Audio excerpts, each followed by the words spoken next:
This is Mrs. Miller. She's a wonderful 86-year-old lady. She always wears pearls and blue retro dresses. She loves reading, but lately she couldn't do it anymore.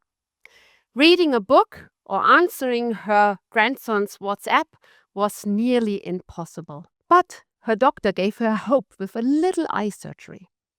All the pre-checkups were bundled in a single appointment 1 week before the operation. What do you expect? Oh, this won't be very long, around 1 hour, Mrs. Miller reassured her husband. But the reality? Unfortunately, different. Together, we entered the hallway, and the journey began. Endless hallways, different consultation rooms, stairs, waiting. At the end, we had walked 600 meters, that's around 7 soccer fields long, and had visited 4 different departments. All professionals had asked similar questions. For example, when was your last operation? Over and over again. I knew the answer before she even spoke. The entire process took us 4 hours. Why did I walk with her? No, she's not my granny. She's a real patient. I changed the photo and the name because of data protection. I'm a medical doctor, a gynecologist, with years of clinical experience. I added an MBA and now I'm working in a hospital group in Switzerland with over 4,000 employees, including 800 doctors. And even in this leadership role, I want to feel and understand the patient's pathway, like Mrs. Miller, because that's the heartbeat of medicine for me. So why do I tell you about this pathway? Because it doesn't work as it should. It alarms me. Think about it. Half a working day of waiting, repeated questions, and even stares for a person who has difficulties to walk. That's waste of time and money. And most of it, happiness was stolen. I saw a frustrated and tired Mrs. Miller. The staff was eager to help, but trapped in a system. And this isn't just a hospital problem. It's everywhere. This pattern can be found in nearly any complex organization.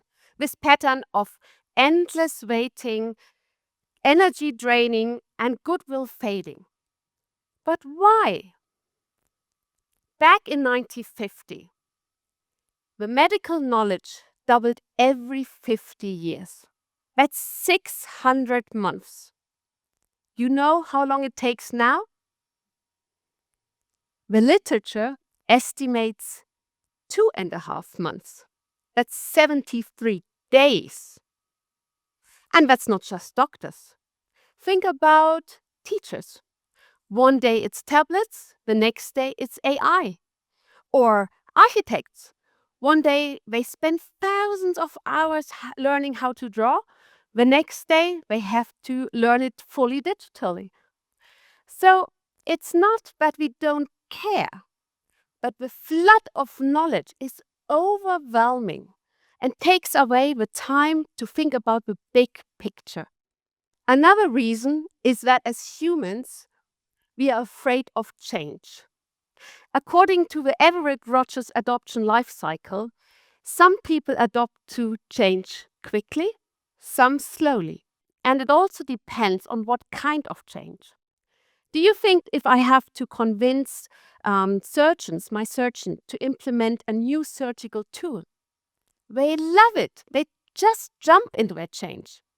But if I ask the same surgeons to implement a management change or a new workflow, I can feel the resistance.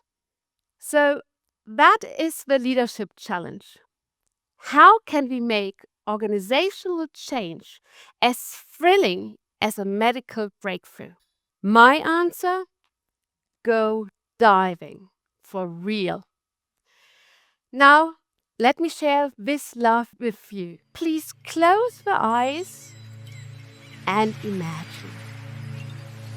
Imagine you're 20 meters below the surface. You are alone.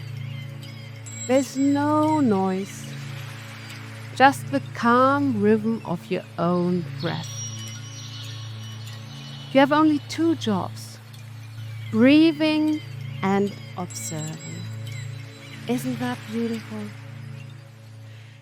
Now imagine you're not alone. 800 doctors are around you, but not to give you CPR. You can open your eyes by now, but that's exactly what I'm trying to do in my job. In the past 10 years, I developed this remarkable method to change the unchangeable system. That's the scuba diving theory for leadership, and it has 3 stages. Stage 1, dive in as a leader. Even as a medical director with a full schedule, I block time each month. Time to walk the patient's pathway. Time to step in their shoes and to share their experiences. Because that's the real heartbeat. That's the important thing. Numbers alone cannot reveal the whole picture. Only by feeling this journey, I can truly understand and see the problems. And the problems are not hard to spot. Endless waiting, repeated questions, duplicated forms. Waste everywhere. And I'm sure in your organization you have similar challenges. Maybe it's the endless calls, or the miscommunication between departments, or the missing information between at handover or shift handovers. Take the time to experience the processes in your organization and not just manage them. Step 2, the submarine.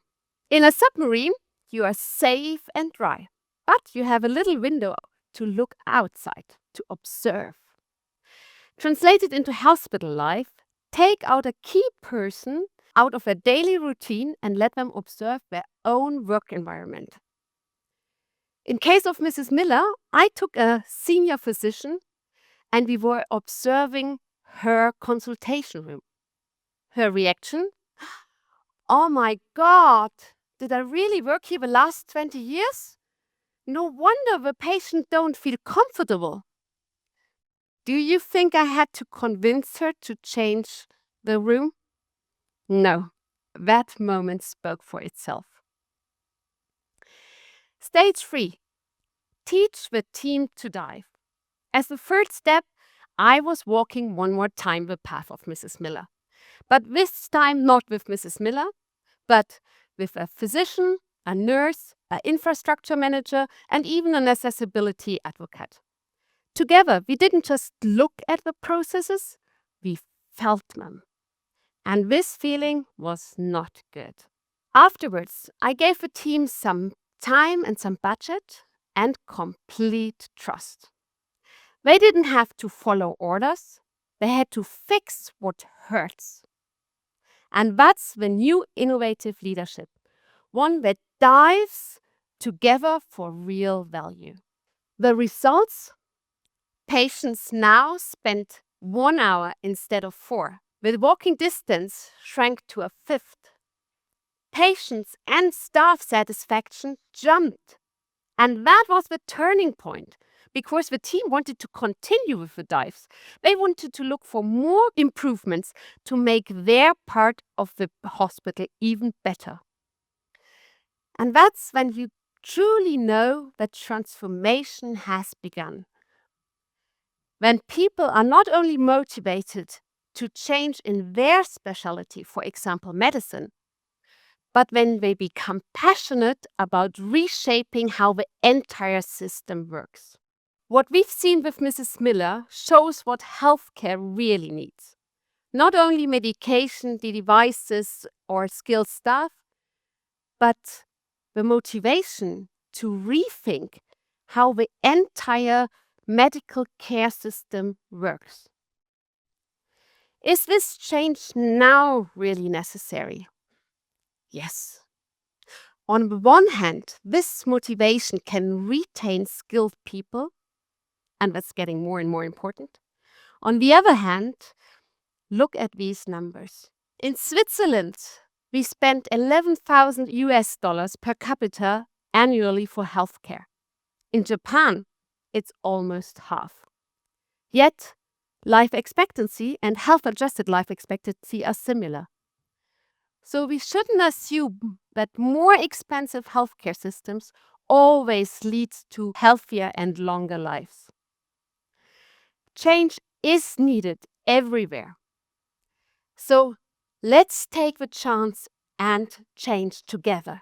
Go diving and don't forget the 2 essentials. 1, observe in teams. Take different professions, hierarchies, or generations and observe together. And second, measure it. You want real impact. It's not a networking event. What we've seen with Mrs. Miller is a universal truth. In any team, in any complex organization, real progress demands more than orders from above. So here is my challenge to you. Dive deep, drive discovery, and deliver value together. Thank you.